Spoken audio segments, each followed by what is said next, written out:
go on to the pledge. To stream live?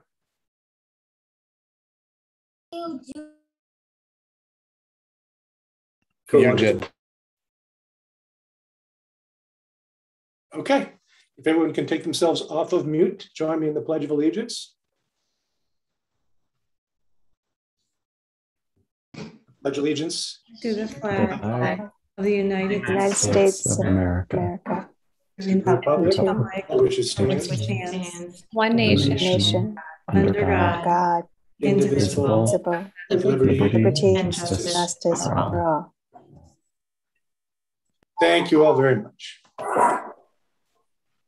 Okay, so Chairman's report. First off, this is the last meeting before municipal elections next Tuesday. However, this is not the last meeting of our outgoing board members. So as per town charter, all elective town officers shall take office on the second Tuesday following the day of the regular town election at which they were elected. So even though the outgoing members will be leaving us soon, it is not tonight. We will be seeing all of you back here on November 8th when we get to say all very nice things about you and how much we're going to miss you and beg you to change your minds. So we will have new members soon, but they will not be joining us on the board until the second meeting in November. The only other thing I wanted to point out tonight is that we did have a bunch of people try to sign up for public commenting from outside of Connecticut. And it looks like there might have been an incident in a Ridgefield that's not ours. So if those members of the public that are on watching, waiting to discuss something that did not happen in Connecticut, you're in the wrong place, and you still have time to find the right meeting for yourselves tonight. That's all I've got for tonight, and I will turn it over to Dr. De Silva. Thank you, Jonathan. So I'm broadcasting live from East Ridge Road, the new central office building. A big shout out to who we call Town Jake. Town Jake Muller, who's been great. Joe Moritz, who's on this. Is he even here? Where did he go? He was here before. Joe Moritz. Well, I guess you don't get to hear it, Joe. A big shout out to Joe and his colleagues who have worked incredibly hard. Weekends, late evenings, early mornings. The facility looks amazing, and we're incredibly grateful. That said, not sure about our Board of Education space quite yet. That's going to require a little bit more work. And as many of us know, there are a significant amount of shortages, and so getting the equipment delivered may be problematic. So we will keep you posted on live physical Board of Education meetings. I think we're all anxious to get back, and certainly in this great space. That said, we may need to be a little bit more patient. Let's see, we have a lot going on. It's almost hard to keep track. We had a fundraiser on Friday night for our music department, lots of sports events, extracurriculars. Hopefully many of you, if not all of you, can join at least some. I know it's been a great way to come back, and the fact that our kids are engaging in the capacity in which they're engaging has been nothing short of amazing. So a big thanks to all of our educators and parents and volunteers that are helping facilitate that. Our elementary screening program did begin today. That said, our elementary screening program was supposed to be today and tomorrow. We received an email from our partner program late this afternoon indicating that the state has put a pause on the program for at least tomorrow. We're waiting to see why that is. So we will communicate to families to let them know if anything that we've communicated in the past has changed, or if anything with our students' experience has changed. Hopefully we'll have more information tomorrow or Wednesday, but the program that was scheduled for tomorrow has been placed on pause, and we've notified families this evening. We do have a DPH call tomorrow morning, so hopefully we'll know more then. Other than that, it looks like we're going to be getting some interesting weather tomorrow into Wednesday. So I hope that I don't have to make any early morning phone calls, but just in case, knock on wood, wherever you are, but just in case, you might want to check your email, text message, or phone message tomorrow morning, because that voice may be there, if not tomorrow, perhaps Wednesday. Hopefully not, but there is that possibility. And as just an aside, when I was up at the high school last week, if you can believe it, some of the kids recognized my voice, not me, but my voice. And they said, "Are you the snow day lady?" And that I am. So that's it for me. Okay, thank you, Dr. De Silva. Yeah. Moving on to committee chairs, let's start with policy. Hi, we had a policy meeting last Monday, and we have a few policies that are on the agenda for later on tonight that the board move forward. We have one policy that will go back to committee in November, I guess with a new committee, and then another that we just weren't able to get to. Okay, thank you. And we also had a budget and finance committee meeting? Yes, we did. That was also last Monday. And we discussed the September financials, which Dawn will be going through tonight. The major thing of note is this is the first financial statement where we're showing the new treatment of the athletics budget. And we're actually showing it as two line items, one their expenses and then one their essentially their gate receipts, the revenue that they're bringing in. And Dawn will talk a little bit more about that during her piece of the meeting. Thank you, Ken. Any other committee or liaison reports for us tonight? No? Okay. We can move on to approval of minutes. Do I have a motion? I move that the Board of Education approve the minutes of September 13th, 2021. Thank you, Rachel. Do I have a second for that motion? Ken, thank you. Any corrections or errors found in the minutes from this meeting? Rachel? Just three tiny ones, Jonathan, underneath correspondence to the board. So I reported on 9/13, 4 emails were feedback to, if we could just please cross out board members' responses and replace that with the Board of Ed. Okay. And then where it says 1 email provided comment on the COVID vaccine, if we could please just cross out the COVID vaccine and replace it with comparing SARS-CoV-2 natural immunity to vaccine-induced immunity. And then I have one more. On the last one where it says 1 email advocated for morning programs at each, just please cross out of the late starting. It was for all elementary schools. Right. Thank you. Thank you, Rachel. Any other adjustments, corrections? Kathleen? This is so minor, but since we're going there, under representative reports, 3rd line down, period goes inside the parens. That's all. It's a punctuation issue. And return to normalcy? Yep. Okay, thank you. Anything else? Nora? You're on mute. Sorry. Page 2 at the top. It should be the benefit. So take away the S on benefit. And then under item 5, A, where it says on the 2nd line, reported on status of the track. I think it should say on the status. Okay. And then item 5, letter B, but the 2nd paragraph, where it says on the 2nd line, all the way to the right, the superintendent supported the suggestion and highlighted the positive features. It should be of. There. Of working for the district. Okay. Yep. And then on the last page, page 3, on the 3rd bullet at the top, there should be a question mark at the end of that one, not a period.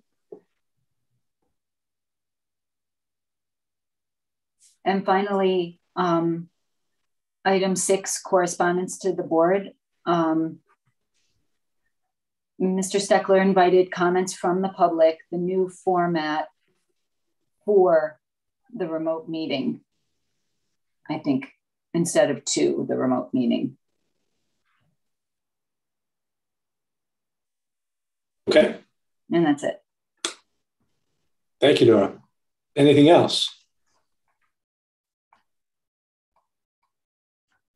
If that is all those in favor of approving the minutes for September 13th as amended, please raise your hands. It's unanimous. Thank you very much. And moving on to the first discussion item of the night, rebounding to recover learning, follow up on the standardized testing reports. Who's going to lead us through that? All right, well, I will just start off and then I'm going to kick it over to Corey Gillette in just a second. But the presentation tonight, we probably would have waited until a little bit later this fall to present. But after our standardized testing report presentation that we gave in September, I think at the end of September, there were just a lot of questions around recovery of learning and what that was going to look like. As this board knows, we then disaggregated that data a little bit further to look at our students who are typically level 4, who may have moved to level 3. And so there were a lot of questions around recovery of learning. And so rather than having this presentation a little bit later in the fall, we decided to move it up. I imagine that there'll still be some wonders a little bit later in the school year that we can come back and discuss as well as we go along and look at our benchmark data. That's really the purpose of tonight's presentation, is to give the Board of Education and the public a sense of contextually, what is this work looking like in our schools and what are some of the structures that we have in place. So now I'll have Corey begin, and I know that she's going to kick it off to her colleagues as well. All right, great. Good evening, everybody. I'm joined here happily with my whole team. I have Linda Johnson, Elementary Director, Dr. Annie Tucci, the 612 Humanities Director, and Jeff Corbishley, the 612 Math Science Director. So as Dr. De Silva already explained, this presentation is going to expand on some of the items that we talked about just a little bit, and in summary, when we presented the standardized testing data from the spring assessments by the state of Connecticut. So John, you can put up the PowerPoint.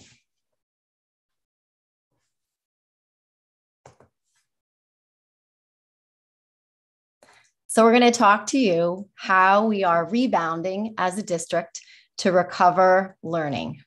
Next slide, please. So there's a lot of talk, and I'm sure you've heard a lot of talk about rebounding. So we're going to start by quickly talking about the theme and where we came up with this theme of rebounding and how we're leaning on this theme to take us into the 21-22 school year and perhaps beyond. So it's not enough to just have a theme. You need to have a focus. And there are many things that we can focus on, but there are some specific areas that we want to highlight to you tonight.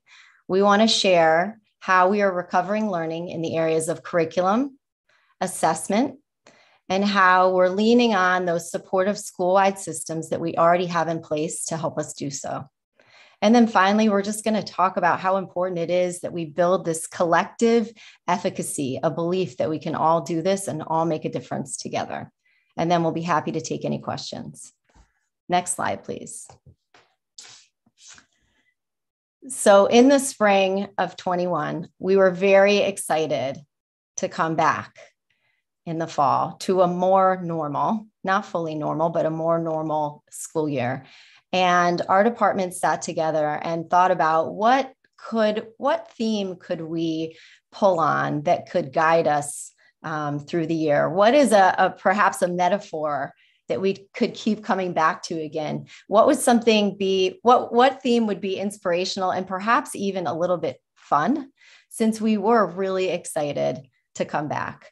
So we were studying simultaneously a text by Doug Fisher and his colleagues. The text is called Rebound, a Playbook for Rebuilding Agency, Accelerating Learning Recovery, and Rethinking Schools. So we were already engaged in the study of this text and learning from the authors of this text. And so luckily it came across our desks and we started thinking about what is a rebound and how could we use that theme?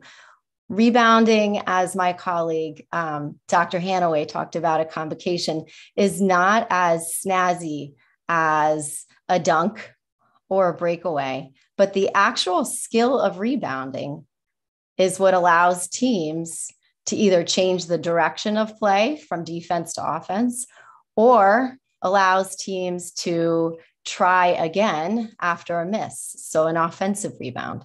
So we kept getting excited about how this really could be applied to all the work that we're doing in schools. We want to bounce back. We want to focus on recovery, not loss. And as you can see across this year, we keep coming back to this theme. So for all of these reasons, we are rebounding back. And now we're going to take you through the 3 focus areas that we're leaning on to recover missed learning.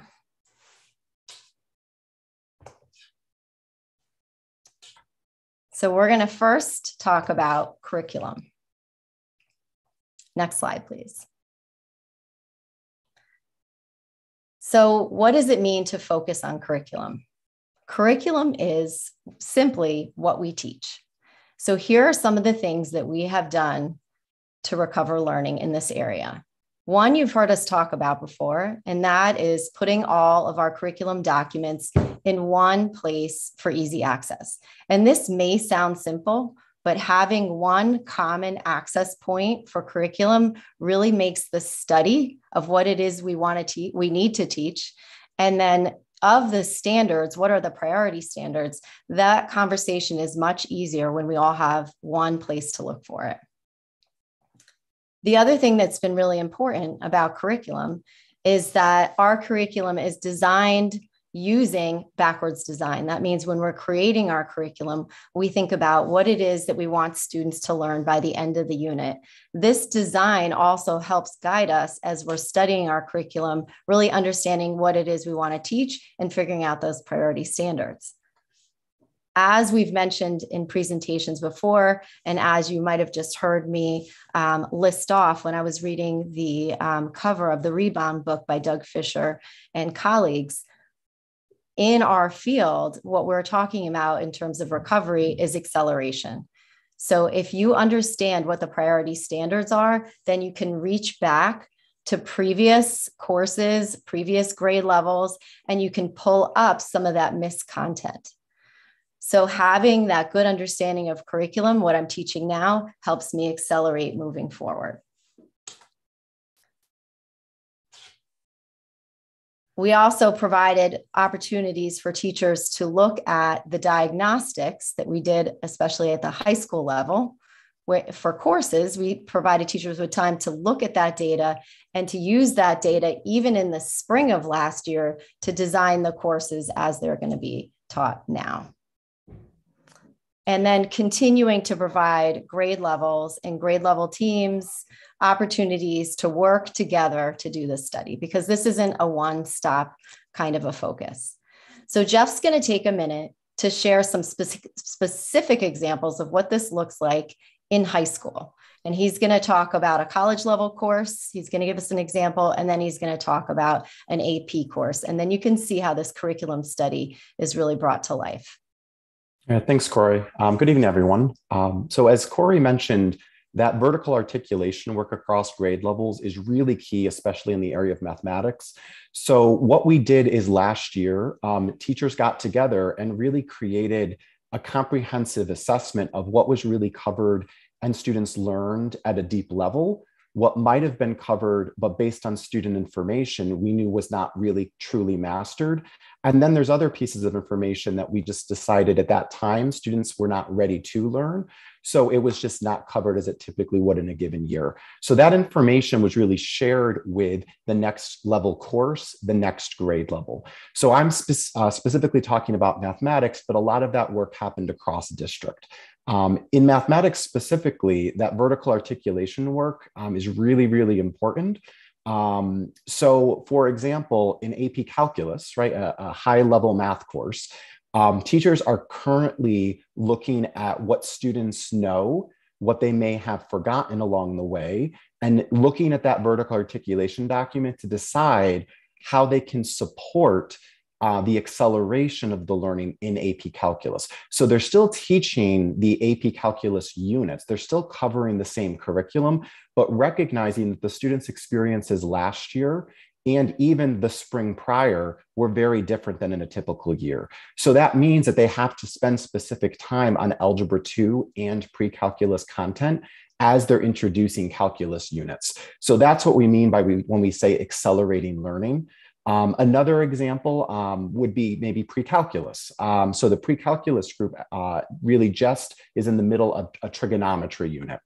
To remind everyone, geometry for those students would have happened a year and a half ago. So that's really when the pandemic first hit and the students went off on really remote learning at that point. So by kind of doing a pre-assessment and recognizing that students' knowledge of right triangle trigonometry, a prerequisite skill, really wasn't truly mastered, they wove those concepts into the course within the unit of trigonometry before they could then accelerate and move forward. So those are just two very specific examples that really address the work of articulation and acceleration that Corey was mentioning. And you can see that this is work that needs to be revisited. One of the things that I'm sure you've read in social media or heard all around is when we talk about when did a sixth grader, say, have their last full normal year of school. So a current sixth grader had an interrupted fifth grade and an interrupted fourth grade. So that means third grade was the last full normal year. So this is work that giving teachers opportunity time to focus on needs to be adjusted, just as I think Jeff did a great example of showing. And to end this part of the curriculum focus, we also are thinking about instruction because we can't totally remove instruction from curriculum. And part of our discussions around instruction, maximizing it as much as we can, is making sure that as teachers were clearly communicating the learning intentions and then the success criteria. So it's not just that we're looking at the curriculum, what we teach, we are also always thinking about how we can best maximize how we're teaching. Next slide, please. So even more, a piece of data that has struck us from the Rebound book is the idea of high expectations.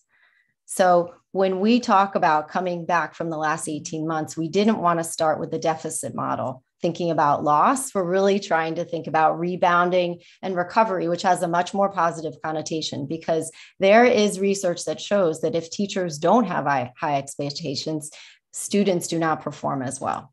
So the converse is then true. So teachers who have high expectations, teachers have more than normal growth as a result of that. So we are not focusing on deficit. We're thinking about what we do have, we're recovering, and we're accelerating. So that was a little bit about some of the specifics that we're doing to focus on curriculum. Next slide, please. So the next thing that we're focusing on, of course, is assessment. So curriculum is what we teach. Instruction is how we teach, and assessment is how we know what students have learned. And clarity of instruction is so important. Learning intention, success criteria, but we also need to check in routinely, check in often, check in even more perhaps than we have in the past to see the impact of our instruction.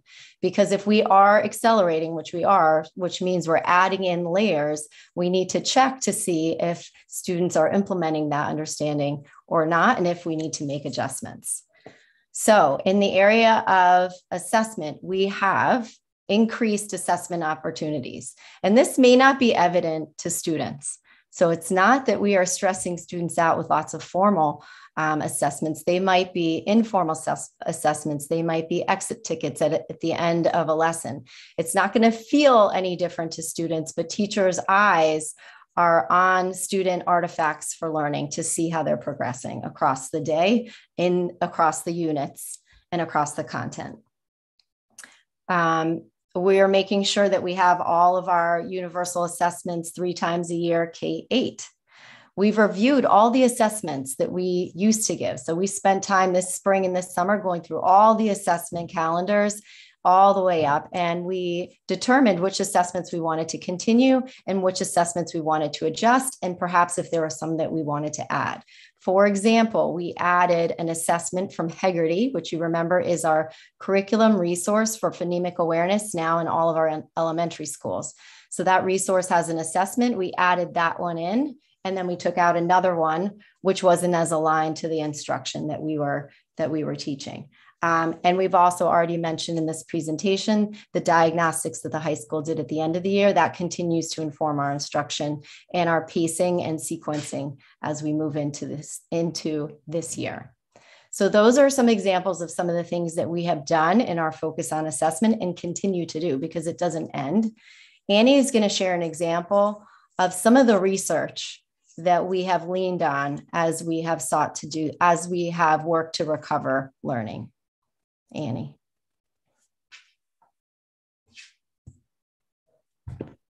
Thank you, Corey. I had to get my mute button off. Sorry. Good evening, everybody. So we have been through something new and novel. And what happens when we are searching for answers through this process, right? We have to lean on things that may be similar because we haven't done this before necessarily in terms of a pandemic, right? And having virtual remote learning and all these different types of learning available. So when we're experiencing something new, we look back to research to help guide us. And what Corey was explaining is that assessment helps to give us those insights as to what students are able to do or not able to do just yet. So when I was looking for research beyond what Doug Fisher and his colleagues have helped to put together as like a toolkit for people, the research that's related to summer slide is a strong connection here because think about the habit loss, right, from over the summer, academic behaviors that change or they just become out of routine during those times, and then expand that time of not having the same habits of what students typically have now, right? And what we're trying to reteach and reintroduce them to. Especially, let's say when Corey gave the example of the last time that a sixth grader had a routine school year was third grade. Well, sixth grade academic routines also look very different than third grade ones. And our students were engaging in very different routines for 18 months as well to show their academic progress even through the pandemic. So we have all these other layers of changes. And the reason I bring summer slide up is because we are trying to determine what students know, what they may have forgotten, right? And that it's kind of back here. They call it like latent learning, and how do we bring that dormant learning forward? And or maybe they just don't know it yet, right? And so that's what that's what we're working towards with our instruction, our focus on curriculum, and then also making sure that we have a lot of those organic, informal types of assessment too, so that we can adjust in real time because we want to reignite that dormant learning so we can determine what our students need. So for our students who, for example, may have traditionally exceeded, right, our level 4s when we were looking at our standardized data, and maybe they dropped down to a level 3, right? So we want to determine, is it because of it, was it out of habit? Was it out of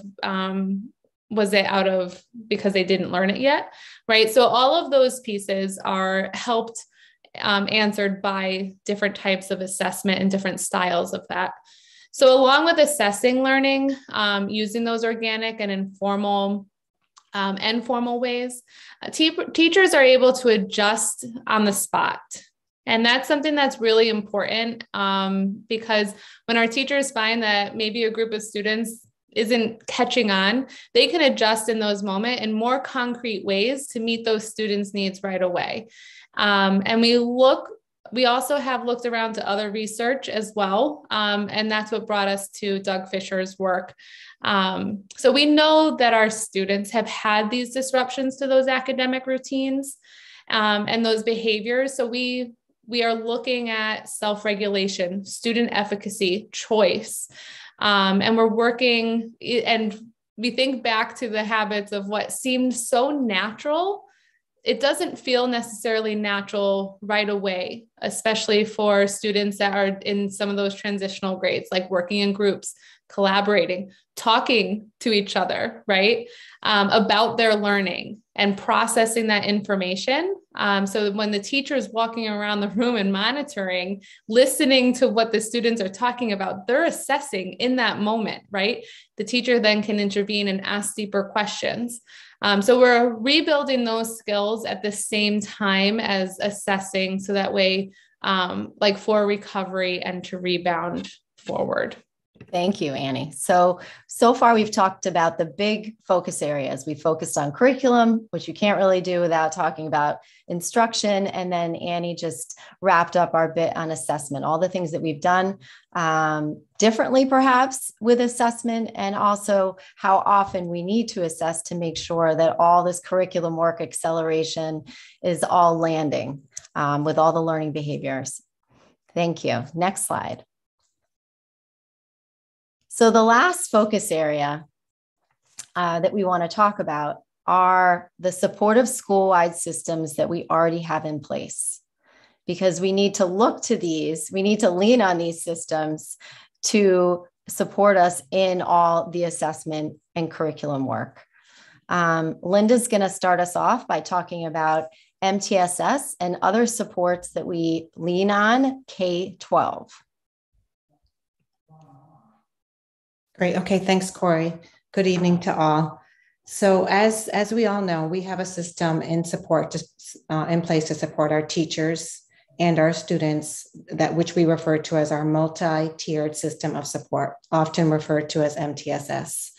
In grades kindergarten through 8th grade, teams of teachers and administrators meet on a regular basis to review data from universal screeners, curriculum-based assessments, and other data sources that you heard Corey and Annie speak about to determine the needs of all students at all levels. The teams work together to support teachers with developing goals, instructional strategies, and ways to monitor students' progress, which inherently means supporting our students. Student supports may take place through differentiated learning, perhaps to reignite that learning or those learning habits that Annie described, or possibly by developing an individualized intervention plan, enrichment plan, or social-emotional learning plan, all dependent on what the student or students may need. And of course, the intent is to intervene as early as possible so that students can be successful. They can be as successful as possible. At the high school level, we also have opportunities for interventions. For example, we have our writing conferences and our algebra lab, and students also have opportunities to advocate for themselves, their needs, their interests, and what they would like to study by going into a math, science, or ELA learning lab. Thank you, Linda. So it is our role as a curriculum department, along with our building administrators, to support the system, the MTSS system, to support in calibration, to support in efficiency and continuity and impact, so that there is a system to support students who need, just like Linda said so well, enrichment or remediation or support with behavior. That's all a part of that process. And similarly, at the high school, we have something in place. The other systems that we lean on are our grade levels and our department leaders, our coaches, our interventionists. We have teacher leaders across all levels who we can utilize to support the work that we're doing around curriculum and the work that we're doing around assessment. And of course, that instructional piece, because those are the teacher leaders on the ground in concert with their building administrators who are instructional leaders who are able to support this high leverage work going into classrooms. And then as a group, building leaders and teacher leaders and the curriculum department, we create targeted professional learning to address the needs that we're seeing as we move through these different focus areas.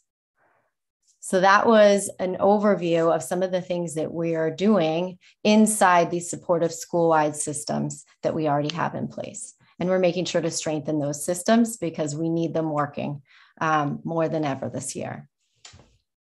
Next slide, please. So really, all of this, the great theme and the focus areas work best if we can come together collaboratively and work together. And we've talked a lot, and Doug Fisher has supported us in these conversations. We've talked about efficacy, that belief that your hard work will have an impact.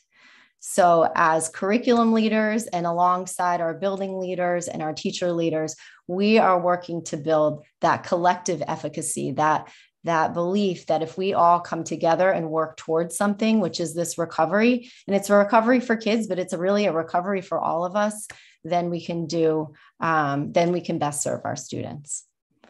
So in our presentation today, we aimed to give you some concrete details of how we are supporting the recovery, the academic recovery, and really also the social emotional recovery of our students through those 3 focus areas, and using our theme and building that teamwork, pulling us all together to do so. We're happy to take any questions. Thank you very much for that presentation. Board member questions? Sean. So first, let me just state I'm thrilled that we have an admin team in place that can cover this. We, a year ago, 18 months ago, didn't have this team, and I'm thrilled that Dr. Silva, you put this team together. That certainly gives me some confidence. The report, I was the one that asked for us to break out the 3s and 4s. I'm a data junkie by trade. It's kind of what I do for a living and as a hobby. And it appeared after looking at the second round reports that our 4s, the high flyers, were the ones that got the most damaged, which means that's how we're going to get the most hurt on standardized testing now and in the future. Is there any differentiation between these groups, or are we just doing this all as individualized learning? And part 2 is I'm not calling for testing crazy amounts, but what metrics do we have in place to make sure that we're hitting the marks to get the kids back on track? Okay. So differentiation, we are differentiating for learners at different levels. The MTSS process does provide that because it enriches as well as remediates. And I really think that Jeff's example of the AP class, a student who is exceeding, how even in an AP class, we were making sure that if there was any missed learning from a previous class, and Jeff gave the specific details, I'm not going to try to do that off the top of my head, but that we are filling in that work. So we believe that we are differentiating across level and filling in any recovered learning along the way. In terms of metrics, that's why it is so important that we are continuing to assess regularly and using universal screeners, K-8, and other diagnostics throughout the high school. Having those data team meetings, we just wrapped up in the K-8 level, we just wrapped up the first round of assessments. Now is when data teams meet. And pretty soon, we'll be able to come back to you and tell you how the performance this fall compares to what we saw in the spring. Because those spring scores that we shared with you were from April, May. So we also are happy to share out where we are now. So I think those were the 2 questions. Thank you. Other questions? Tina. Thank you, Corey, and everyone for sharing that. I know you mentioned you're doing real-time assessments at the high school, and that way it keeps, it informs you how the kids are doing. So, and Jeff talked a little about this, and I go back to math because math is real. These kids are tracking, they're in honors or APs or whatever. And if you miss a certain content area, it makes it tough. So is there something you're doing? Let's say kids test in a certain subject, a certain material, half the class does great, half does not. How do we address that? And my second question is something that I am always bringing up. I know we talk about learning loss, and of course we have to address learning loss, but I know I've been talking to a lot of parents, I talk to a lot of children, and it's the social emotional health. And now this is not something, but are we keeping that in mind also while we talk about learning loss? And if you do, I would like to, I mean, maybe the board can have an understanding of what metrics you use to keep that always somewhere in your purview, if you will. Okay. All right. So I'm gonna see if Jeff wants to go more specifically into your first question. Just for example, Jeff, think about in a calculus class or pre-calculus class when you have half the kids who understand and half the kids who don't understand. Perhaps something that the teacher was working to accelerate. Absolutely. Yeah. So it's and it's funny you bring up, that example. That's exactly what I'm hearing. So I'm really working very closely with the department leaders. Teacher collaboration is really the key to that. It's really important that teachers are getting together, discussing their student results. So after they've given some form of assessment, whether it's a formal assessment, as you mentioned in your example, or whether it's even informally assessing what students are picking up during the class period. Teachers do have a lot of time built in for our professional learning schedules where they can collaborate together to discuss exactly what you're mentioning. So if a student is having trouble, for example, let's say in the limits unit, and it really is not so much about the limits, it's about the algebra manipulation of a rational function. Right? That kind of thing could come up in discussion when they analyze the student data and they look to see, well, the students understood how to answer these limit questions, but they got these wrong, not because of limits, but because they didn't understand rational functions. So that just means they have to go back and they have to find a way to weave that topic back in while still moving forward in the content. And that is happening really across all levels, but it really is key to have that teacher collaboration. And time for teachers to have those conversations. I mean, I think thank you, Jeff. That was really clear. So that's why we need this assessment all the time. That's why we need teams of teachers to have time together. Our schedule supports that, but that's also part of our professional learning. We're targeting it to allow for that time, for that study. And it's not so easy. And thankfully, we have these department positions in place where Jeff can work with teams, Annie can work with teams, Linda and the principals can all support teams in this work because it is complicated, but we were prepared with the diagnostics from the spring. So one of the best things that we did at the high school level was make sure that we gave those diagnostics at the end of the year, which really ramped us up for starting this work, which we've continued to do and adjust. You can imagine the adjusting as we've gone on. So Tina, to address your SEL question, I think when you were listening to Annie, you could see that part of her discussion was about kids returning to school routines, functions, behaviors. So SEL is really a part of every piece of our day. And it's actually in the Doug Fisher book. One of the best points I think that he makes about SEL is how it's not something that just sits on top of your day. It's woven in your day, and the way that you treat each other, the way that you listen to each other, the way that you handle any issues between students. We are doing all of that now while also doing the work that Jeff described. So SEL is definitely a part of our everyday. And again, like Linda said, the MTSS process also offers support for students who need some help in the social emotional area as well. And it's the same thing. You get some targeted support, there's measures, progress monitoring, and then additional supports if that isn't making a difference. So it's not just enrichment and remediation, it's also SEL, which is part of MTSS, in a short answer. One other point, Corey, that I've been thinking a lot about in your reference to the 6th grade student who in actuality, the last typical year that they had was third grade. When you think about that, any particular student could be 16 to 18 months behind, even developmentally, right? In particular at the younger levels, I think we see it a little bit less at the secondary level, but we still see it there. So I think that's another piece that our teachers have to keep in mind as they're identifying kids that may require more support than perhaps they might expect in a 4th grade class. Well, when was that student in a typical school environment? 2nd grade, right? And so our 1st grade. So the reality is we do have structures in place that we've always had, but there is a piece that as educators, as human beings, the empathy card that we need to always have in place to understand that kids are different than they would normally be at any particular grade level. Not all of them, but some kids are having a difficult time readjusting. And we are seeing that. There's no doubt across every grade level in our schools, and how we adjust, how we empathize, how we look at grading and giving kids additional opportunities to show understanding of material when they're trying to navigate typical school, and yet it hasn't been typical for some of them, and some of them are having a very difficult time readjusting.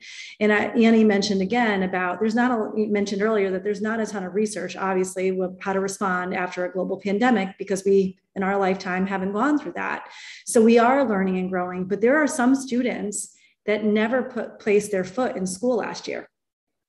So think about that. That's a full year of being on a device rather than engaging socially with their peers.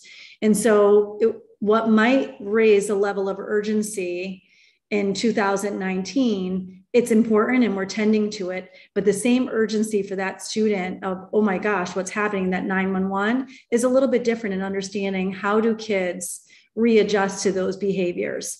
How do kids adjust to a traditional school environment where there's structures and norms? I can't just get up whenever I want. I can't, turn off my screen. I can't disengage when I don't feel like engaging. So all of that is part of the environment, and navigating a process like MTSS when a teacher brings up a student concern, legitimately so, what do we need to do to support this child, if it is, to get them back into traditional habits and routines. And just one other piece for the secondary kids, I mentioned earlier in my opening remarks, the schedules are busy. Kids are very involved in our schools, which is amazing. But remember that level of stamina that you're now getting back into in the month of October. It's classes, it's homework, it's rigor, it's catching up, it's extracurriculars. All of that can be incredibly overwhelming. And so seeing kids break down now, I think, is commonplace because they are readjusting to an environment that they just haven't experienced in a year plus.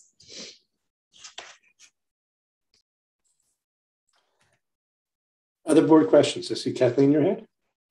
It's not quite a question, but I've been hearing a theme. And first of all, I want to say I agree with what Sean said, is having this administrative team together that can talk about all of these issues. And I kept hearing as a theme going through, and I agree completely, is that collaboration and teamwork really makes a difference. And although everybody talks about the data is so important, but what I'm hearing, and I'm really happy about, is that teachers are working together to look at children's work and to see specifically, rather than just the data, what they don't know, but to see what they know as they look through children's work and then think, this is what they know, this is where they're falling down, and this is where we have to focus.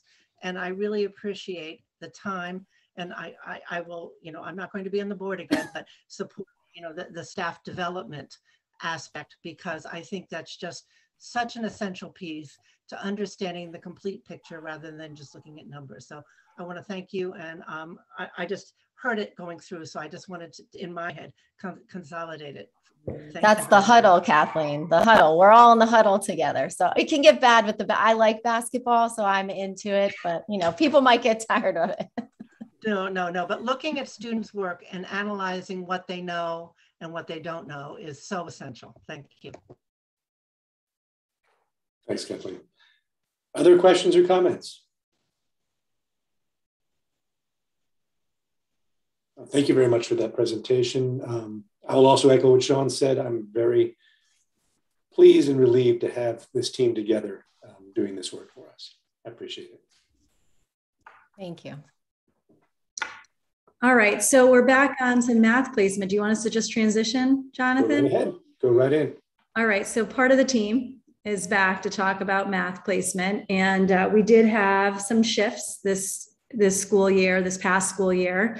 And we wanted to provide both, again, the public and the Board of Ed with an update. It happens to be a topic that makes many families anxious, understandably so. And so really what we want to do is set the stage to help families understand the process, what it's here for, and also, I think, assure them that it's not finite. Absolutely. So I'm joined by Jeff Corbishley, again, 612 Math Science Supervisor, and Linda Johnson, Elementary Director.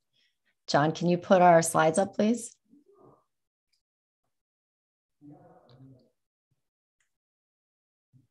So I will echo Dr. De Silva and share the importance of middle school math placement in this town. And I understand I'm a parent too, and a parent of a former middle schooler.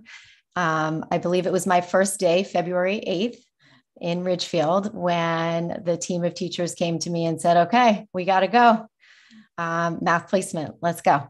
And I was part of a wonderful K-12 team as I got to know Ridgefield, talked to lots of parents, looked at former processes. We were also doing it in the midst of a pandemic, which we still are. So we had changes in data. So I really felt like it was important, and so did my team and Dr. De Silva, that this topic that is so sensitive to parents, that parents care so much, that it's something that we update you on and share with you often, because we also believe that there are some perhaps misconceptions. And in our quest to always do better and always to place students in their just right course, we want to share with you the work that we have done. John, next slide, please. That we have done to review the placement process that we put together during 2021. We want to share all the work and the study that's gone into reviewing that placement process. And then we want to share with you what has already happened in the placement process for 21-22 and what parents can expect as a result of that. So next slide, please. Jeff is going to start us off. Absolutely. Thanks, Corey. So really, before we can jump into the 21-22 placement process, it's really important to give you an update on the 2021 process, because that is really still happening even in the fall. Because what we do is we really take a bird's eye view of student performance along of various data points. So we really look at what's going on in 6th grade, 7th grade, 8th grade. We look at the data at the high school level, see how students are performing, and we kind of do that bird's eye view. We do that, in addition to that, we also really start then diving into the individual level. So in addition to the bird's eye, we also start looking at individual student performance.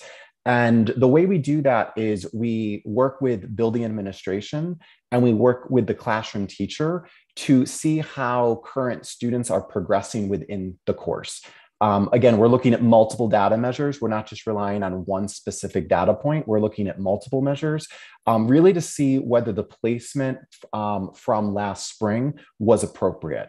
And again, that process is really done at the individual level, with myself going and working alongside with the classroom teachers and those building administrators.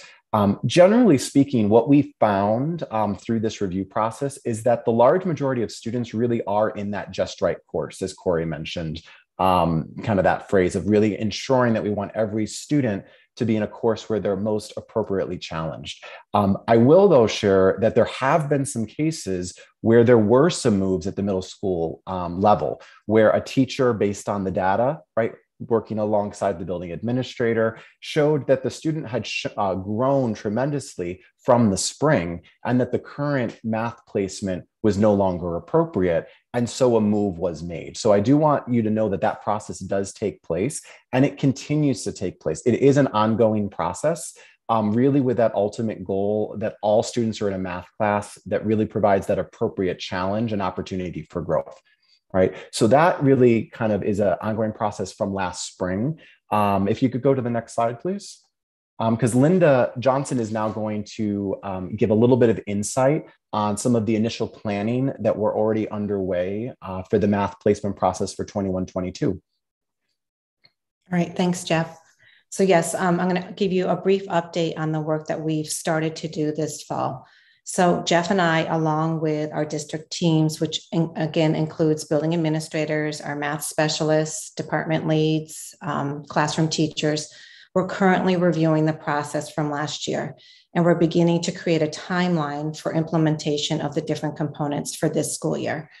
So for example, this fall, the team and I, we've been reviewing data from last year and in fact, previous years, not only from last year, but from several years in the past, to help us determine what data sources we will use to establish criteria for Math 6 and Math 6 Accelerated. We're also following a very similar timeline for placement and to establish criteria and placement for 7th and 8th graders. As we're creating this process and criteria, we're also reviewing protocols for administering and scoring the assessments to ensure that we have consistency across our 6 elementary schools and our 2 middle schools. That's very important to us. These protocols will include access to resources, testing locations, and time allocations. And of course, we are taking into consideration the needs of all of our learners, which may include consulting with case managers for 504 plans or IEPs. In terms of updating our parents, our parent community, parents should expect to hear a little bit about the placement process at parent-teacher conferences in November. So they'll get a little highlight at that conference. And then we will host a parent workshop in February for all grade levels. In addition to the placement process, Jeff and I are also working with building administrators to look for opportunities for vertical articulation so that our teachers in 5th grade can meet with teachers in 6th grade to support that transition from elementary into middle school.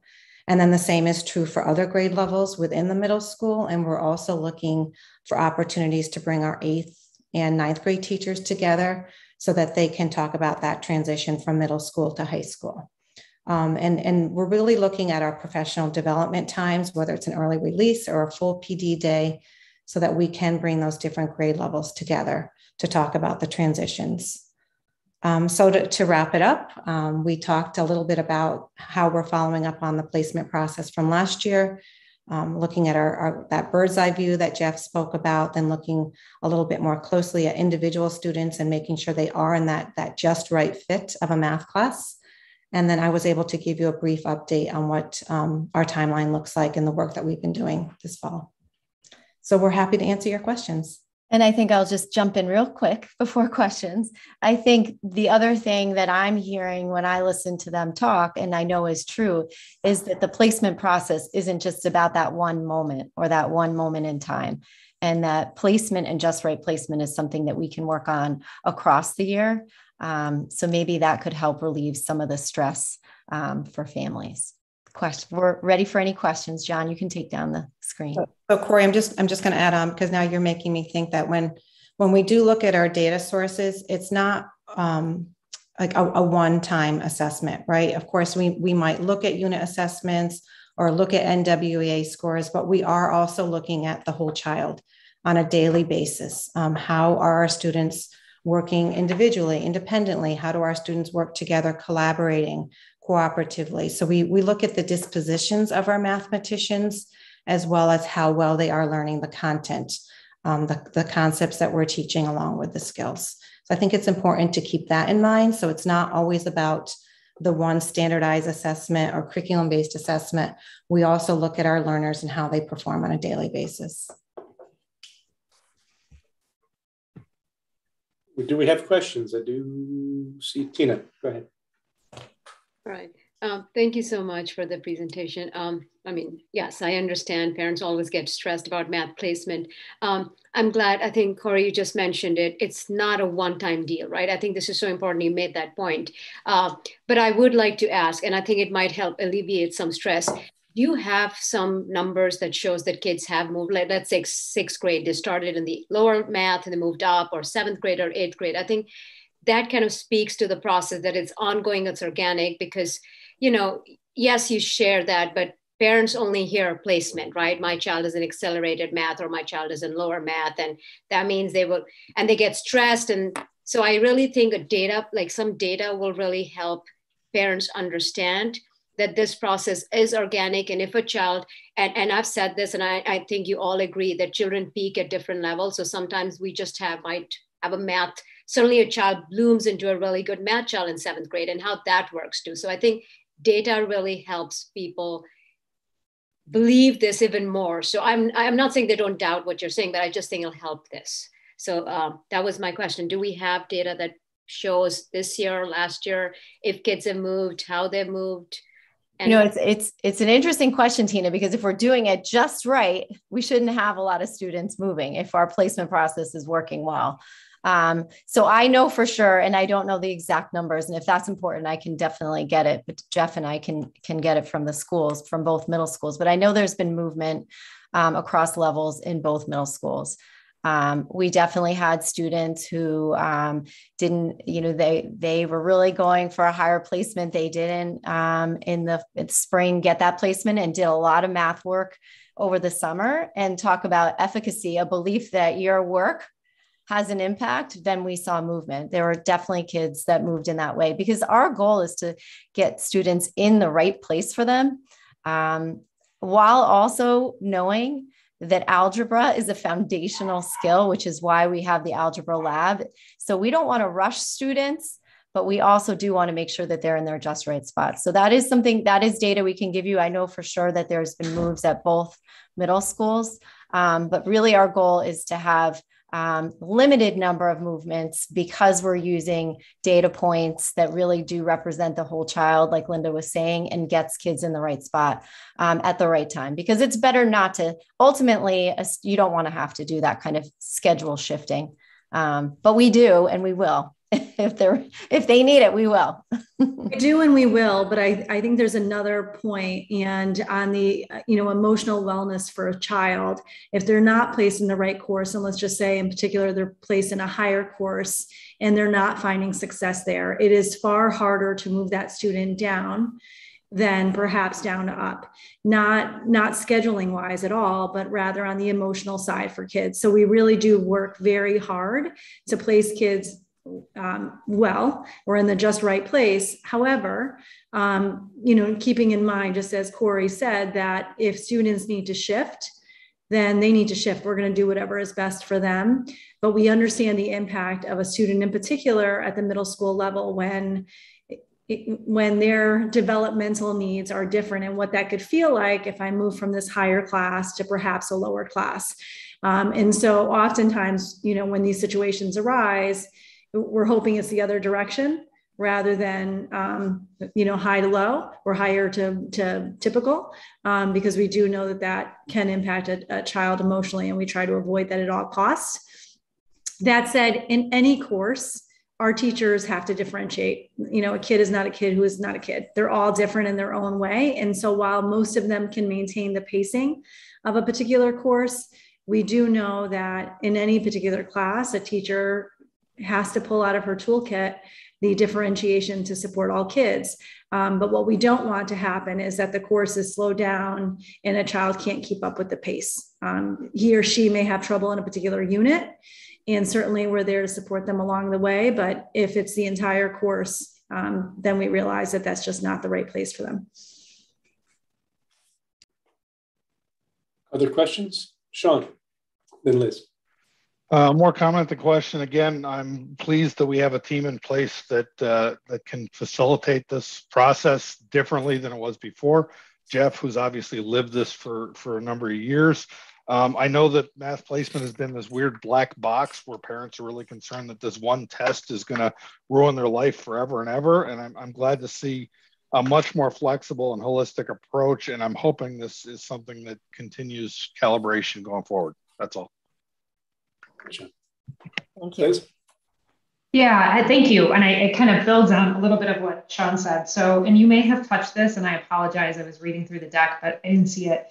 we're blessed to have really involved parents in our district. And I think one of the areas that was concerning here was just the lack of a perceived lack of transparency. I don't know that it was or not.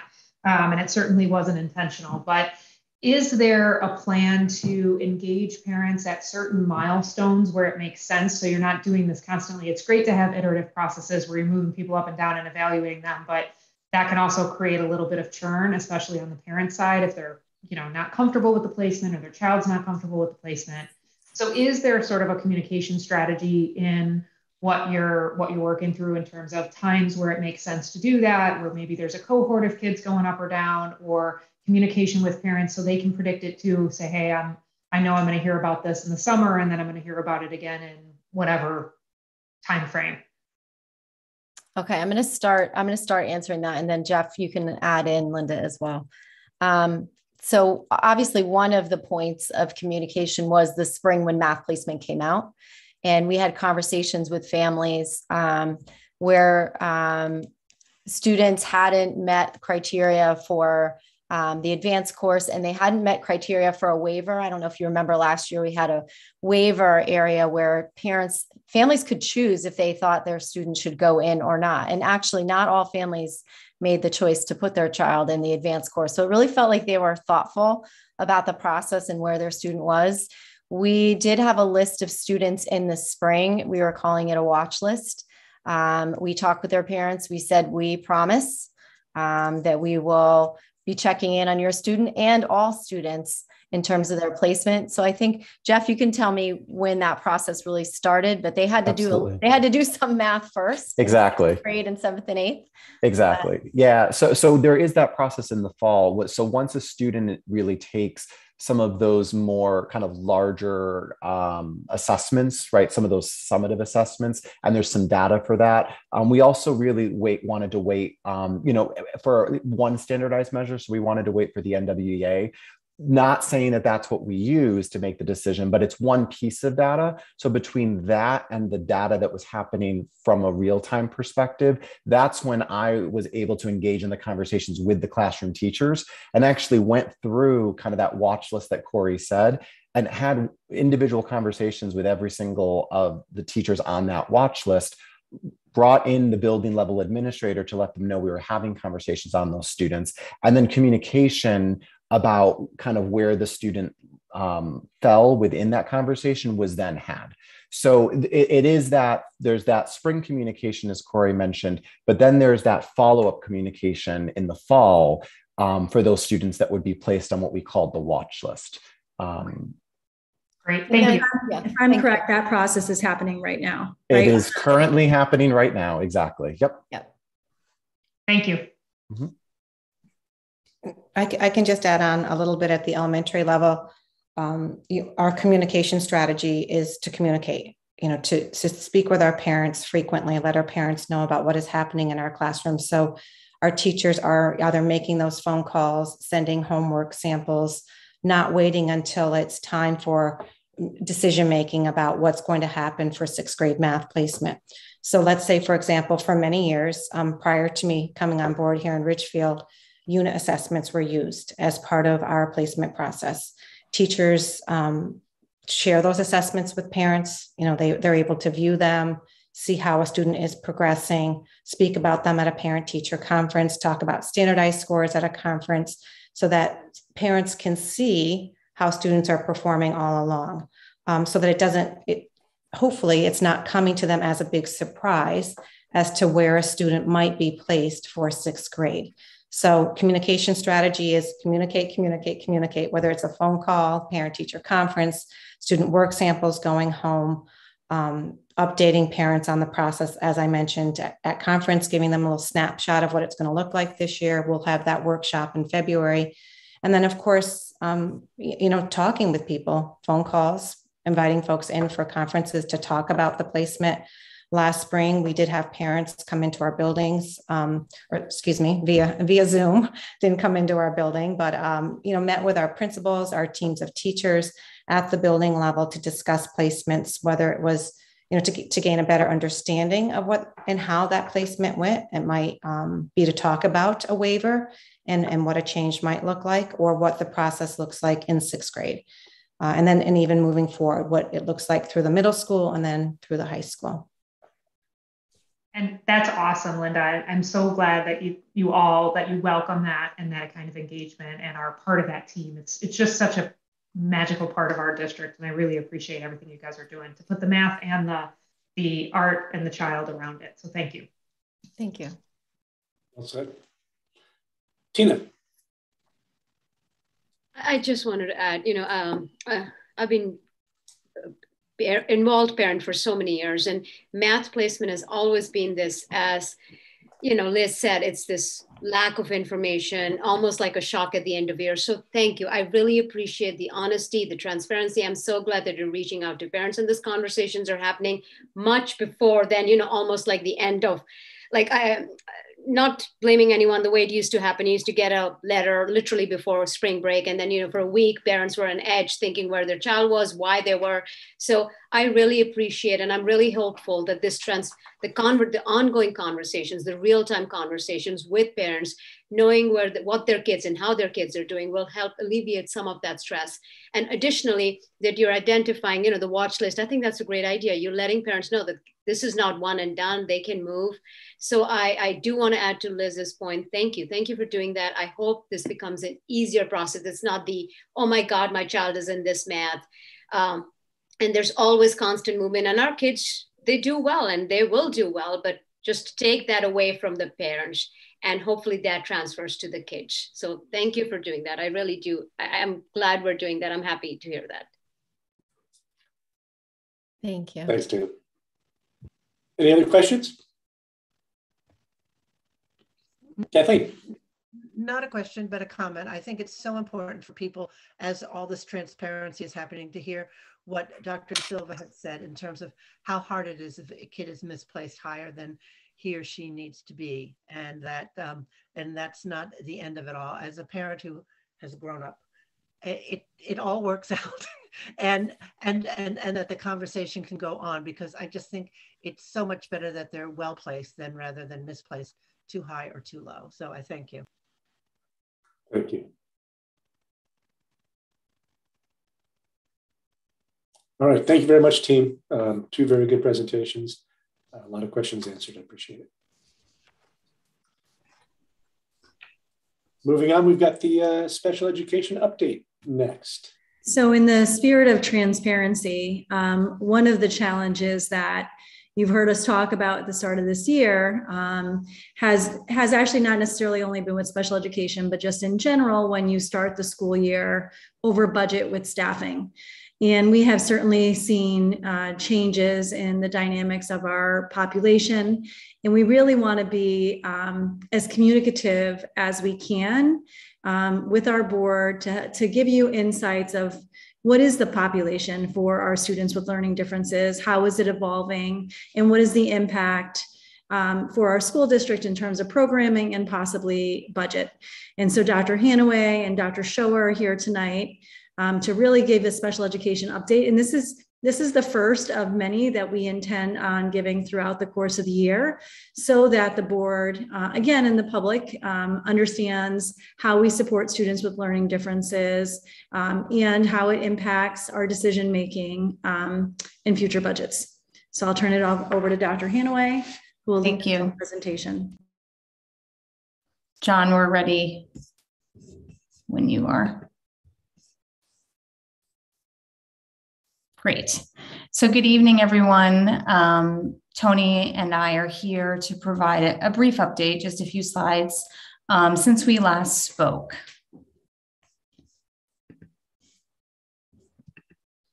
Okay, so the last time we met together, I provided the board with an update specific to move-ins.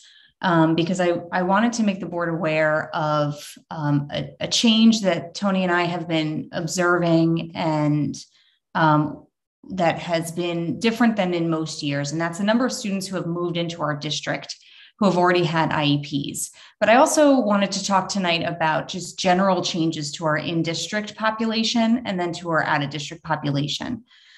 So I mentioned in our last meeting an increase that we've seen for students moving into district who already have IEPs. More specifically, of these new students, and these are students who have come mostly since August 1st, some since July 1, but mostly since August 1st, and some as recently as 10 days ago.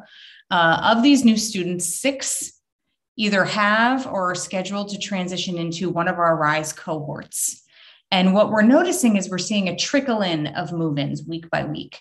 So it seems as though when we kind of settled and we think we have a good sense of our population, we're seeing a change, a week to 2 weeks after. So that kind of stability that we're used to settling in on by the end of partly by the end of September, but most definitely by the end of Q1, we're not exactly feeling as confident about. And 6 new students to transition into our RISE cohort within a quarter, most of whom we did not know were coming into district, is a pretty significant change. As a reminder, our RISE program stands for Ridgefield Intensive Special Education Services. And so we have provided a presentation to the board in years past, which I'd be happy to reshare. But it's a comprehensive multidisciplinary program that's designed to support our most complex learners. And it is there for those students who spend a great deal of time in related services, in therapies, and require very different individualized instruction than most other students who receive IEPs. We have in district right now 10 RISE cohorts, pre-K through 22 years of age. And as of today, we have just over 70 students participating in the program district-wide, but that number surely will grow at minimally due to preschool. But if the trends continue as they have, we may also see some fluctuation in those numbers just due to continued move-ins. So another change that we're seeing, and I've made mention to this, but not with this much specificity, to our in-district population is an increase in our pre-K referrals, not only from the Birth to 3 system, which is the early intervention system through the state of Connecticut for all students who receive services or children who receive services from ages birth through 3 years old, but we're also seeing an increase in community referrals. So referrals from families anywhere within Ridgefield who may not be a part of the Birth to 3 process. And that could be from daycares, from pediatricians, from local private preschools, or just from the home. So we have the ability to see the number of referrals coming through the Birth to 3 system right now as of January. We know when kids are, quote, aging in, if they're currently already in Birth to 3, and if their families have provided permission to notify the district of their referral. As of right now, we are trending more referrals in preschool than in years past and in last year. So last year we had 80 referrals to our pre-K program for special services. The 1920 school year is not a good year to use as a comparative metric for referrals because of the shutdown between March and June of 2020. So we'll use the 18-19 school year as a comparative. We had 65 referrals to our preschool program. Preschool tends to have higher levels of eligibility of referrals than our typical K-12 population. So 75 to 80% of students on average referred to the preschool qualify for some kind of service. That could be one speech and language session a week, all the way to our RISE programming within the preschool. So there's a great variability and variation within that. Our K-12 eligibility rates, so the percentage of students who are referred, who are found eligible, wax and wane between the 60 to 65%. We're going to watch that percentage of eligibility very closely this school year, next school year, because of what we're looking at in terms of a COVID impact. But the reason why I'm really highlighting preschool is, as preschool goes, the likelihood as the rest of the district will go in coming years. Go ahead, John. All right. So, one back, sorry. So then changes to our out of district population. So we had spoken at the end of September, part of the enrollment report with accurate numbers with regards to our out of district placements. And so the numbers really aren't that different in terms of number of students that we're seeing. What we are seeing different is an increase to our residential and out of state referrals. Whether or not these are directly due to COVID is harder to say. It's a little early right now to say whether or not they are, but it's you know, I'm not the most experienced person in my type of role. However, in my experience, a residential referral, you could go a whole school year. You could go a whole 2 school years without a residential referral. We have a few students right now who are in conversations about it, and 2 who have already been referred. So that's not at all typical in 1 school year. And the same thing with out-of-state referrals. And mostly we're talking about New York, but because our local private special education programs are getting flooded with referrals. We're getting denied placements at times when we never were denied before because of just capacity. And so that's not a Ridgefield thing. That's not even a Fairfield County thing. It's a Connecticut and New York heavily because of where we're located. And then just a general increase to therapeutic schools. I have been mentioning this over the last few years, but an increase in students for whom the variety of programs that we offer at the high school through our social-emotional program, our life skills program, even components of our alternative high school program are just not specialized enough to meet their needs. So the larger message here is just changes in the presentation of students, whether it be those moving into preschool, and then again in our out-of-district referrals.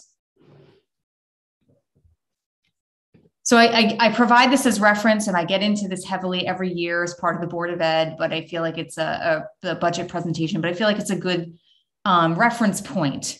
So we have seen a steady increase over the last 5 years for our students with IEPs. We have trended pretty similarly, as our DERG average. I don't have a DERG average here, but we fall right in the middle of it.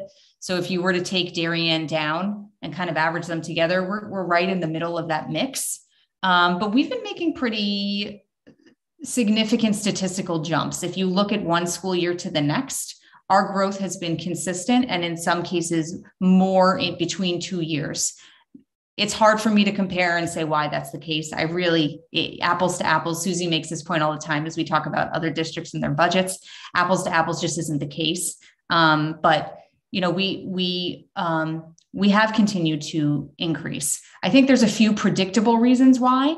One, I've mentioned before, the rates of autism are absolutely skyrocketing in the entire country. The last that I knew of the CDC reporting is that 1 in, I believe, 35 boys is diagnosed with autism. And so that's a pretty significant number if you look at the statistics and the possibilities. MTSS has a dual effect on eligibility.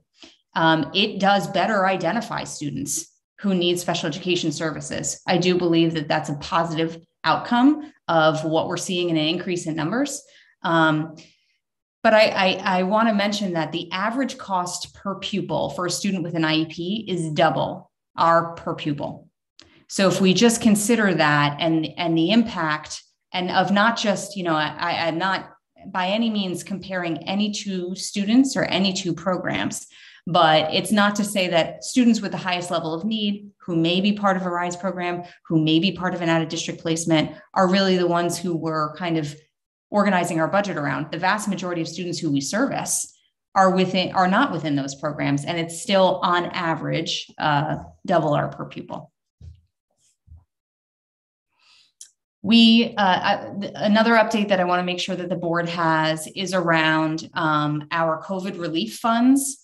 So the federal government has released multiple iterations of the ESSER grant, most recently the ARP ESSER. And we used ESSER funds to support our bridge program, and ESSER funds are designed for a general education population. Well, they have now released a grant application through the IDEA for COVID relief funds to support special education and related services programs. The application for this is due in the middle of November. So Tony and I are in the middle of this process right now. We anticipate receiving, and Dawn, you kind of tell me if I'm right in this ballpark number, between $175,000 and $200,000, I believe. And again, that's an anticipation right now. We haven't submitted the application yet. What we anticipate needing to use these monies for right now is outside help to complete special education evaluations.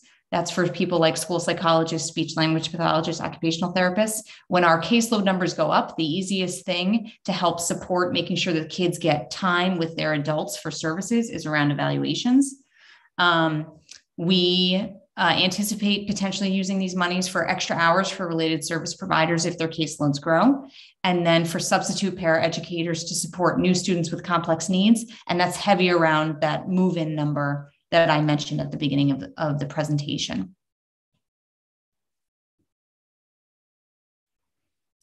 And then lastly, I want to touch back again to our district priority that we've communicated last year into this school year around co-teaching.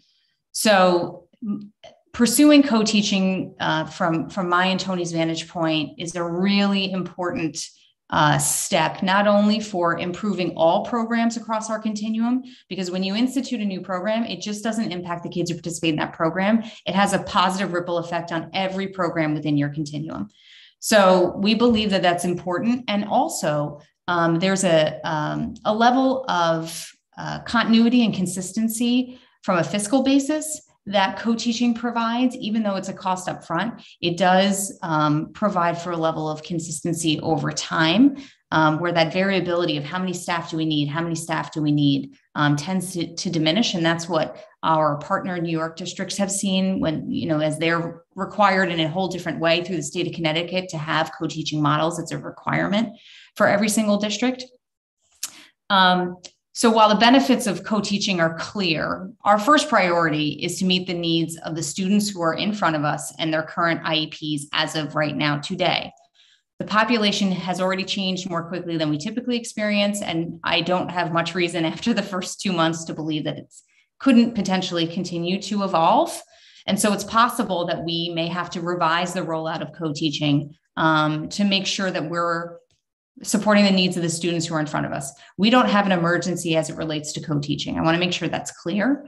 We are meeting students' needs. Students are continuing to make progress, and we don't have full-blown elementary co-teaching in place.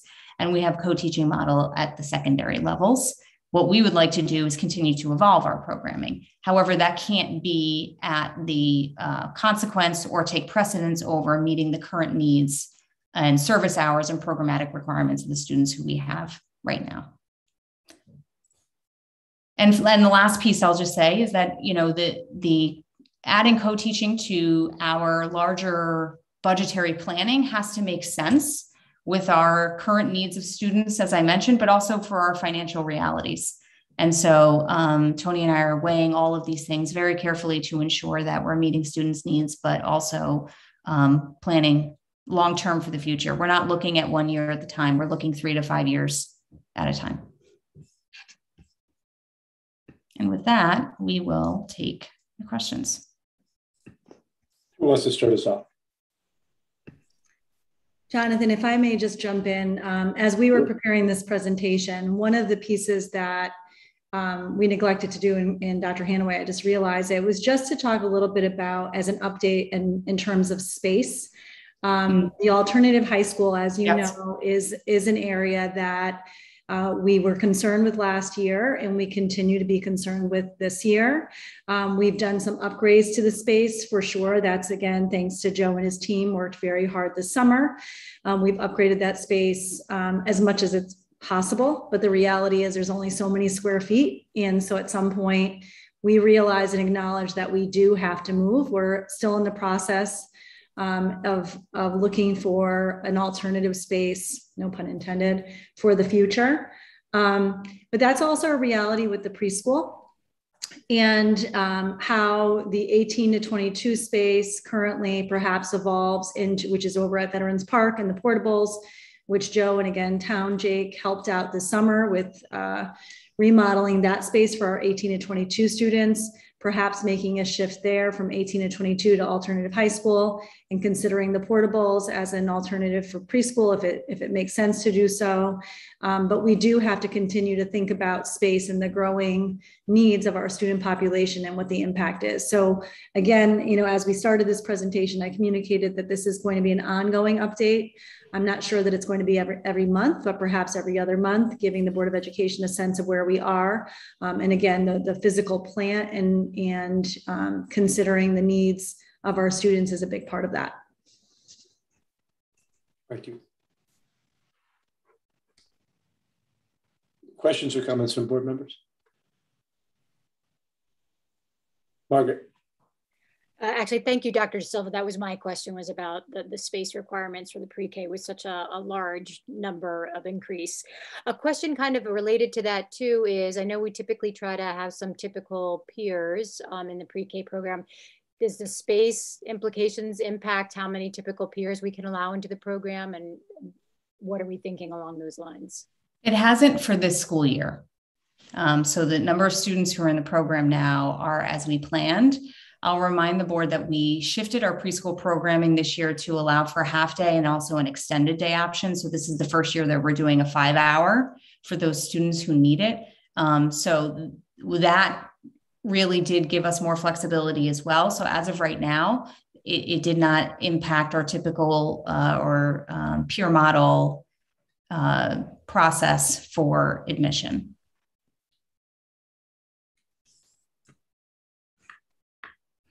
Other questions? I mean, this is a lot to digest. Yeah.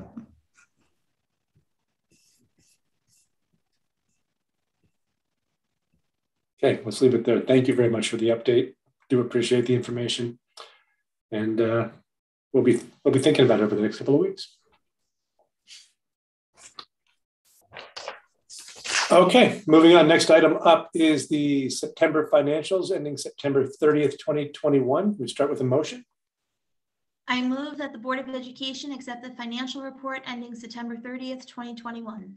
And a second? Second. Ken seconds. Okay. Who wants to take us through this? Dawn? I'm happy to take you through it. Thank you. Good evening, everyone. Before you is the September financials and some of the major changes that has already been brought to your attention of going forward for this fiscal year was the change in the closing of the athletic fund as a fund balance account and moving the accounts for athletic into the general fund. We're treating the athletic accounts as we have all the other cost centers within the financials. So what you have here is all the salaries are up on the salary lines. Midway down, you'll see athletics. That amount of money is the operational cost for the athletic fund. And then below that is the revenue, which is the pay to participate and gate receipts. Both the pay to participate and the gate receipts is part of the whole cost for that cost center. Similar to that is one area that you're very familiar with, which is excess cost reimbursement. That is part of the special education budget. And so that revenue that we receive in is part of the overall budget for special education. So we're treating both the athletic group similar to like all of our other cost centers. What you do not see in these numbers, due to the fact that it's early in September, is transportation has not yet been encumbered. So you'll see on the projections, transportation has additional spending that is quite high. We also have the 3 unions that we are working towards settling. Any change within those union contracts are not recognized in these numbers yet. And any open positions that we have, the salaries are still in the salary lines, but they're not recognized as the contracts have not been awarded, so they're not encumbered. Other than that, we anticipate that all of our accounts will be within budget at this time, but as you had just heard with special education, if anything should start to materialize, we'll be bringing that to your attention as the months go on. Thank you, Dawn. Board questions? And it's a little bit early in the year for these numbers to really carry much weight. But if anything jumps out at anybody, let me know. Otherwise, all those in favor of approving the September financials ending September 30th, 2021 as displayed, please raise your hands. Unanimous, approved. Thank you. Thank you. Thanks, Tom. Okay, moving on to item E, which should have two motions. We'll start with the first motion, please. I move that the Board of Education approve the collective bargaining agreement between the Ridgefield Board of Education and UPSU Custodians and Maintenance, Local 424, Unit 106, presented this evening, October 25th, 2021. Do I have a second? Ken seconds, thank you. Are there any questions? Being none, all those in favor of approving, please raise your hands. Unanimous, thank you. Moving on to the second motion on item E. I move that the Board of Education approve the collective bargaining agreement between the Ridgefield Board of Education and UPSU Para-Educators, Local 424, Unit 64, presented this evening, October 25th, 2021. Thank you, Rachel. Do I have a second? Tina seconds. Any questions here? All those in favor, please raise your hands. It's unanimous. Thank you. Great. Moving right on to first read of policies. Who wants to take us through these? I guess I can. Great. So as we mentioned, the policy committee met earlier this week, and we've advanced 3 policies for first read. The first is policy 1212, which is school volunteers. This has been updated, obviously, as regards to the health and safety protocols that are now in our schools, and making sure that volunteers, know that they have to adhere to those as well. I don't know if any board members have questions. I didn't see anything. Anybody have questions on this policy? I'm just. Tina? I'm sorry. Tina, then Kathleen. Sorry, I know I missed the meeting. I wasn't feeling too well. Margaret, my question, I think I sent it to you too. It says no employee of the district shall serve as a volunteer in any capacity. Of course, I went to PTAs, right? So how does that work with PTAs? So if you're employed by the district, can you be a PTA board member, a PTA president? How does that work? I don't know if Ms. Dewing wants to answer that. I know that during our policy committee meeting, you specifically brought up an example of an employee volunteering. Yeah, so right now for employees is what Margaret is referring to. I do have employees that are also parents, and when they need to volunteer for being a parent for their child, they follow our reporting procedures for a personal day, and that's how they do that. So any type of approval process like that is acceptable for sure. We know that people have sometimes multiple roles. Kathleen, you have a question? Tina asked it. Okay, great. Anything else on policy 1212 first read?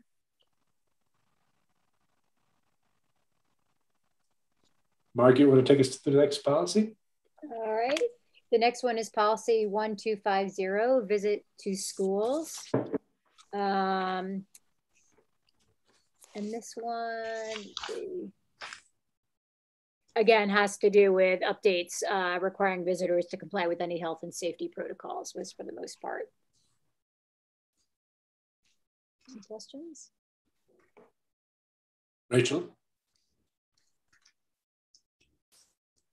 Good evening. So I think the first read on the proposed editing to our current policy 1250 is strong. I think it's very clear. I think our current policy 1250, it does have a sentence or two on board member visitation. So it says board members are expected to visit schools to become acquainted with school personnel and programs. However, board members have authority only in scheduled meetings of the board.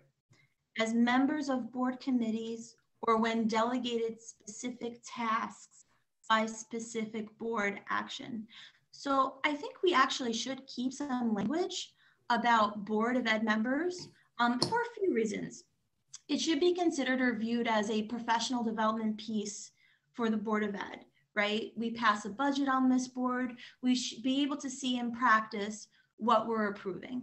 For example, a lesson with ruler in action, or a literacy lesson, continue our facility tours. Is there new technology to be seen at the high school, or an update needed in our science labs? So what I'm proposing is a tweak in the language in the current policy to be included in the new edited version. I just looked at the second and third paragraphs and just combined some language. So for consideration, I believe we should include something to the effect of Board of Education members will have the opportunity to visit schools as members of board committees or when delegated specific tasks by specific board actions. Board members have authority only in scheduled meetings of the board. Therefore, visits should be viewed as an effort to become more informed about school programs and activities. So that would be my consideration for this board to include in the edited version. At committee, was there discussion around removal of that language or not? There was not in the committee. Can you read that back again, Rachel, just in terms of how your proposed? Sure, no problem. So I just took some language in the second and third paragraph. I said, Board of Education members will have the opportunity to visit schools as members of board committees or when delegated specific tasks by specific board action. Board members have authority only in scheduled meetings of the board. Therefore, visits should be viewed as an effort to become more informed about school programs and activities. I could send it to you too, if you want, through email. Yeah. Thank you, Rachel. And Rachel, do you mean the board committee as a whole would be doing this visitation, or any member of the board who's a member of a committee? The language read as members of board committees or when delegated specific tasks by specific board action. So I would think it would be left up to, let's say if it was the curriculum committee, right? And they wanted to, there was something that the administration would like to share with the curriculum committee, then they could invite us to go. You know, similar to a facility tour, where if we can go and we could see, we can go. If not, so. Kathleen, you have a thought? Yeah, well, Rachel, you added on right then what I was going to say. I think that the language is good, but I would say in collaboration with the school administration or at the invitation of the school administration, just as we have done, in the past, I mean, the last year and a half has been a little bit odd. We haven't been going through the schools, but in the past we had more of these. So as long as it's in collaboration or at the invitation of, I would feel. I like that language, Kathleen, yes. I do too. I agree. I agree with you, thank you.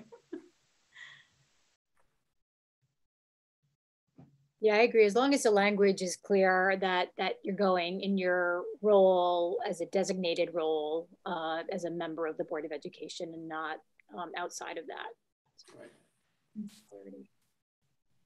All right, I'm not discouraging that at all. I'm just curious though, because our old policy, which I have in front of me, describes obviously what Rachel is describing. Is there another policy that speaks to the board rather than the way in which I'm seeing the new 1250 is visitors and observations, a little bit different than board work. I don't know if I'm articulating myself well here. Yeah, right. Our Board of Education, does that fall under visitors, or is it almost like its own little separate? It feels like it should. I'm not at all suggesting that what Rachel is saying isn't appropriate. It just doesn't feel like it matches up to this particular policy, even though it was in our last one. So yeah, when I look at the changes that they're recommending, I don't know why they removed that, but right. So to my knowledge, I don't know that it's in any other bylaw of the board. Yeah, it may not be, Rachel. So I'm afraid too, if we remove it, then we don't have anything. Right.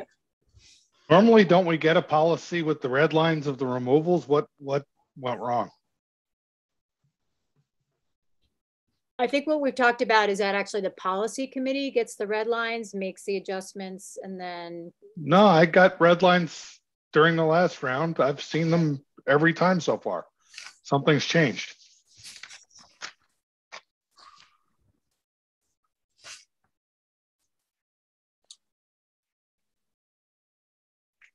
Okay. As far as this goes, do we think that it needs to go back to committee to discuss Rachel's proposed change, or is it okay to come back to the full board as a second read with that language added in, and if Rachel provides it after? I don't think it needs to go back to committee. I think it can come back with these adjustments. But yeah, it would make it a little easier to look at a red line of how that has changed. Sure. I don't know if the red lines we're used to seeing is at the second read from the first, but I do know that it is, to Sean's point, a little difficult to see what's missing. Understood. But I would feel comfortable having this come back for a second read with the adjustments. And I think what we can also do is just make sure, that there isn't another bylaw that specifically addresses what Dr. De Silva was mentioning. Right. I don't believe there is, but we'll just double check before. I think part of the reason that that Shipman may have taken that out, Dr. De Silva, I don't know, but I believe, just based on prior conversations with Shipman around this policy, is the old policy talking about expectations of the board to be in and observing classrooms as well as the buildings. And I think there was just some discomfort around that from the attorney's standpoint. Yeah. But it sounds like from the way Rachel's rewritten it, that it gets around that concern. Okay. I think that we've touched on maybe a broader topic and how the policies are presented, because in this particular example, that might be a relatively clean red line, but a lot of the work of the committee is sometimes taking a 15 or 20 page policy and comparing it to two other, a K policy and a Shipman policy, and working out what's the best 5-page policy for the Board of Education of Ridgefield. Well, it's not an edit, but a replacement. Right. So we need, I guess, maybe we need to make a determination as a board, what does come back to the board as for a first read or a second read, and then how does that, does that replace the policy committee? Then what is the role of the policy committee if we're going to be discussing the red lines extensively at the Board of Education meeting? So maybe we need to, obviously not right now, but maybe this is a discussion we need to be having, because sometimes it's just not, honestly, it's just not practical to be discussing 90 pages of documents at a Board of Education meeting. That's fair.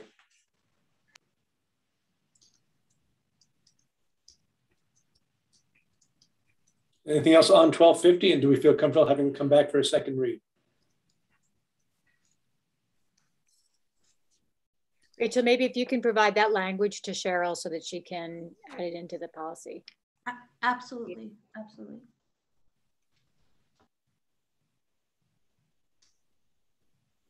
Okay, we have one more policy. Yep, this is the last one. This is policy 4122, classroom observers. The only change to this one from the prior was adding in the word in the first sentence where it said student teachers, comma, it used to say interns.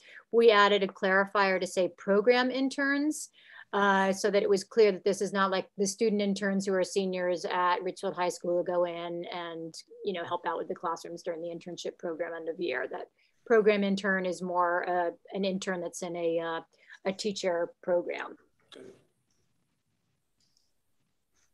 Any questions on that one, or can we just come back to second?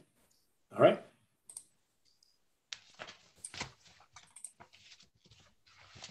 All right, thank you for the policies. Wait, I had one quick. Oh, Ken, go ahead. I just wanted to point out to the board, because it took us a hot second at the committee meeting, that this is actually a policy and a regulation. Mm-hmm. So we're not on the same page, so we're not repeating it. It's actually two different documents playing two different roles. Right. Thanks, Ken. Anything else on policies? Jonathan, not necessarily on policy, but because we're moving on to correspondence to the board, one of the policies that we did discuss that we're not ready to communicate tonight is one called meeting conduct that's actually going back to committee. But during that conversation, we talked about public comment and the 3-minute time frame and how that can be uncomfortable when you have to cut somebody off, or you're feeling badly about that. So part of the conversation that came up in that meeting was whether or not to have a timer. So I don't know if we want it for tonight, but John Mansfield in 30 seconds prepared a timer for Zoom that can be displayed, so it doesn't make the individual who's speaking as uncomfortable when someone has to cut them off. And there's also a visual there to give them a sense of the 3 minutes. So if you're ready to try it out tonight, if we have public comment, we can. Otherwise, we can discuss it when we discuss that policy and decide then. Will it cut somebody off after 3 minutes, or will it just be giving them a visual? It just gives them a visual, and it kind of like, give it a try? Yeah, sure. All right, we'll give it a try. All right, with that, we'll move on to correspondence to the board, starting with public comment. Rachel. Evening again, everyone. So for public comment this evening in Ridgefield, Connecticut, Board of Education meeting, just as a kind reminder, please state your full name and address before going forward with your public comment this evening, and you will have 3 minutes for public comment. As I call your name, you will be able to speak. Artemis? Rachel, that gentleman or person is actually from New Jersey, and I think is just not here for us and is here for the Ridgefield, New Jersey district. Oh, okay.